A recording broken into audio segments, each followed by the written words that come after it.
We get that. So I've never heard about men getting pregnant. I've never heard about this argument. It must be some part of what you call the far left that is so minuscule that I, who am... No, Jane, what? It's not minuscule, and I'm sorry, you can't throw this back on us. I assume it's because you are locked into media that just never wants anyone in their audience to know anything sketchy. All right, folks, so here's the deal. Buckle up because we've got quite a ride ahead. Now, you might want to sit down as we explore something really intense. We've got this jaw-dropping clash between two heavyweights, Jane Fonda and Bill Maher. They went toe-to-toe, sparring over far-left ideologies, and let me tell you, it was intense. Now, seriously, right from the get-go, Jane was all about defending what's called progressiveness, kind of like protecting this idea of an ultra-progressive future where, guess what, men can get pregnant and racial inequalities shape every discussion. Every day, there's stories like that that just makes people roll their eyes and go, are you people nuts? Even if they don't matter that much, I don't think one person listened to this and thought, I can't go to Florida. But they just suggest something to the average person, which I completely understand, which is, wow, do you people ever find anything that's ridiculous? Do you really think men can get pregnant? You know, that kind of stuff. Well, and I mean, I don't know. I read two papers, and I maybe I don't. I should watch Fox News. No, I guess I don't watch Fox. That's too far. But you don't have to. But hold on. Bill Maher swooped in with his trademark skepticism, basically questioning everything. They just think the far left has gone so nutty on so many issues. That's what they're being told. That's what by people like you. Because it's true. You think the far left does nothing crazy? Oh, I'm sure they do. Oh, well then... But I don't know. Who is the far left? What do you mean when you say far left? I mean, I could give you a million examples. Yeah, well, give me one. Okay, the NAACP. You think the NAACP is far left? Could I finish my sentence? Yes. You asked me for an example. Yeah. The NAACP last year issued a travel advisory. You know, that's like the State Department does to go to, I'm sure when you went to Vietnam, they were advising you not to. There's a war on. I didn't talk to them. I don't have no. I know, but you know a travel advisory. Yeah. Today we have them for very dangerous countries. Yeah. Don't go to North Korea. Don't go to Iran. Yeah. You know where they issued a travel advisory for black people not to go? Yeah. Florida. It's like he couldn't help but roll his eyes at some of these modern ideas coming from the far left. It seems like this whole debate turned into a battlefield of contentious topics and heavy accusations. You know, it's like one of those primetime drama series, but even more shocking because it's real life playing out on our screens. If that sounds like your jam, please smash that subscribe button, will ya? Because we're on a mission to hit 1,000 subscribers by the end of February, and for every new subscriber, it fuels my fiery passion to keep digging into these explosive topics. Let's keep this train rolling, friends. Seriously, don't miss out. Let's hit that milestone together. All right, let's dive right into it. So, Jane Fonda and Bill Maher's exchange was nothing short of electrifying. To begin, Jane, she started on this note about how important it is to embrace progressive ideologies like thinking outside the box. She talked about acknowledging systemic racial issues and how crucial it is to push for change, even in areas you wouldn't normally think of, like gender roles, and yeah, even men getting pregnant. Now, seriously, can you imagine her staunch position on such polarizing topics? We're not going back. I don't care what the laws are. We're not going back.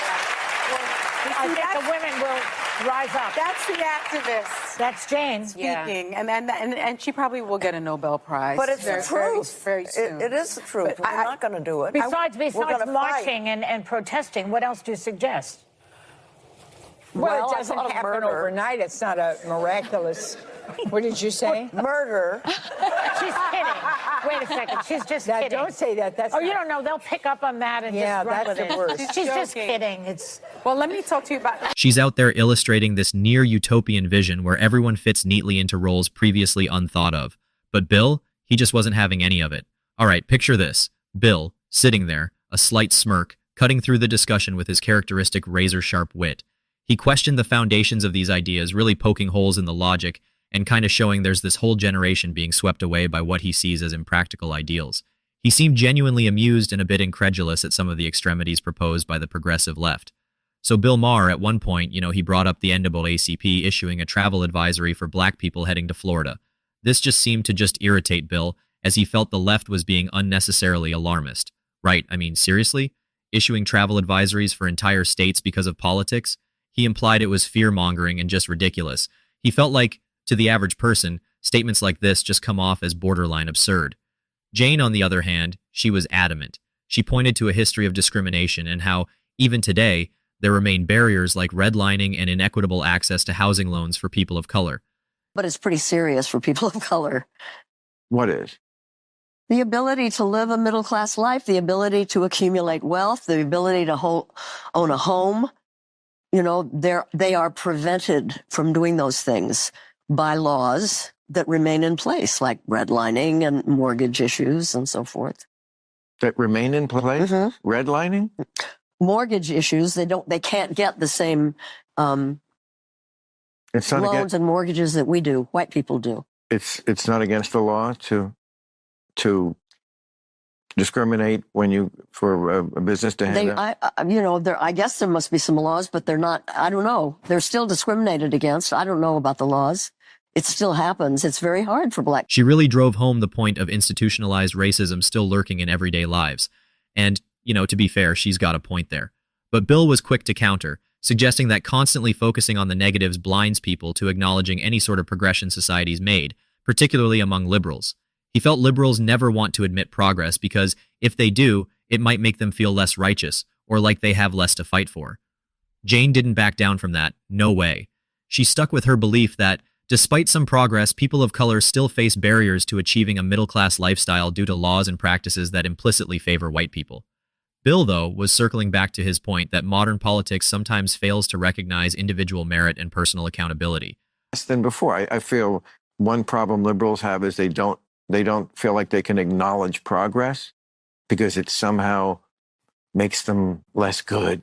They just have to always, there's more work to be done. And there always is more work to be done. We're humans on Earth. There always will be. But it's pretty serious for people of color. I mean, at the end of the day, they were coming at it from two completely different worldviews. Then, oh boy, Jane got into some really hot water when she suggested extreme measures against pro-life advocates, hinting at violence. Bill quickly jumped in, insisting she was merely joking, simply to douse the fires that were already threatening to burn out of control. She's known for wearing her activist heart on her sleeve, but this was an inflammatory moment, something that Bill kinda had to smooth over before it blew up.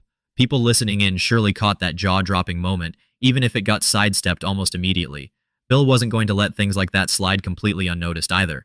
As the conversation flowed, he continued to hammer on how some far-left ideas, like men getting pregnant or race-based advisories, might be stretching things just a little too far for mainstream America. He cautioned against going down paths that might alienate everyday people, who, let's face it, probably don't follow every left and right ideological twist and turn. All right, and here's where things took a bit of a turn.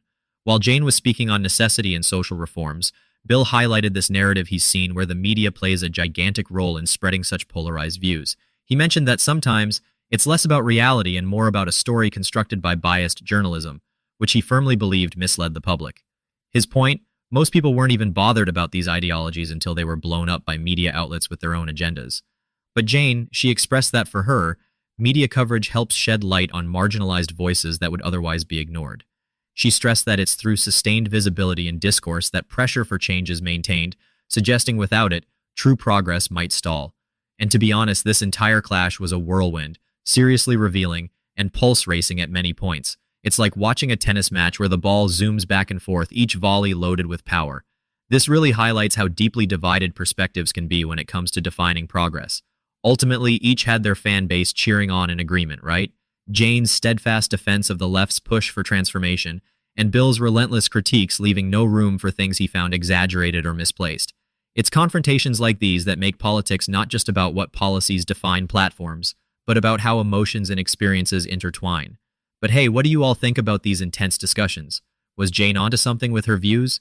Or did Bill's skepticism resonate more with what you perceive out there? Do tell us in the comments below, folks. Let's get that discussion going. After all, we've all got a stake in discussing the ideologies shaping our world today.